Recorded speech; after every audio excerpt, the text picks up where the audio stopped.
Welcome to the guided notes presentation about the respiratory system. Today we are working on the guided notes titled The Respiratory System. If you haven't gotten them out already, pause this video and do so now. We'll look at the functions of the respiratory system first.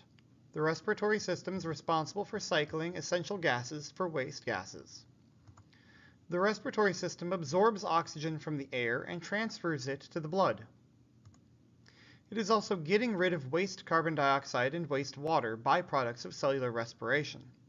This function causes the lungs of the respiratory system to double as an organ of the excretory system. Gas exchange is the process where oxygen is absorbed and carbon dioxide and water are released. The tissue of each individual alveolus is so thin that gases can pass through the tissue, but liquids like blood are too large. When you inhale, the alveoli fill with air. Because concentrations of the gases are different on each side, molecules of carbon dioxide, water, and oxygen rush to the side where the concentration is lower.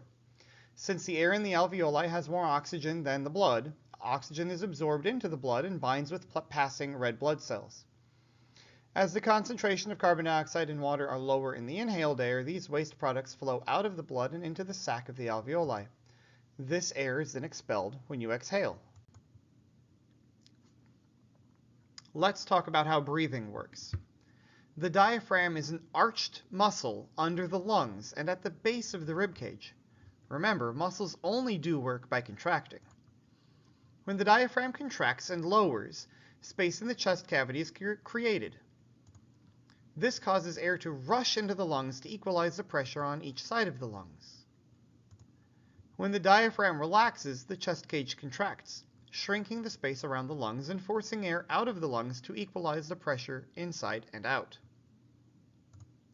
Here is another diagram of the diaphragm action that shows the rib cage expanding and contracting with the diaphragm's contractions.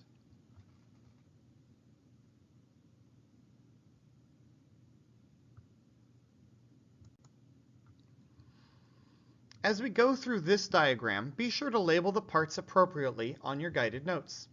We will start with inhaling and follow the path of air through the respiratory system. The diaphragm contracts, creating negative pressure around the lungs. Air rushes in through the sinuses, or the mouth, and into the pharynx. We'll come back to number 3. Air travels down the trachea to the left and right main bronchi of the lungs. The air branches into smaller and smaller bronchi until it fills clusters of alveoli. Air would travel the opposite path as the diaphragm relaxes and you exhale. The structure at the top of the trachea that we skipped earlier, numbered 3 on your diagram, is the larynx. The larynx contains vocal cords. These pieces of tissue are attached to the sides with muscle that, when contracted, tighten the vocal cords. Then, as air passes over the vocal cords, especially on the exhale, the cords vibrate, producing sounds. The tighter the muscles pull the vocal cords, the higher the pitch. Also, the thickness of the vocal cords affects the pitch of sound produced. The thicker the cords, the lower the pitch. You can play with these physical properties of sound production with rubber bands of varying thicknesses. Or if you already play a string instrument, you're familiar with these concepts. Think of tuning your instrument and the different strings. This concludes this installment of our guided notes. We'll see you in class.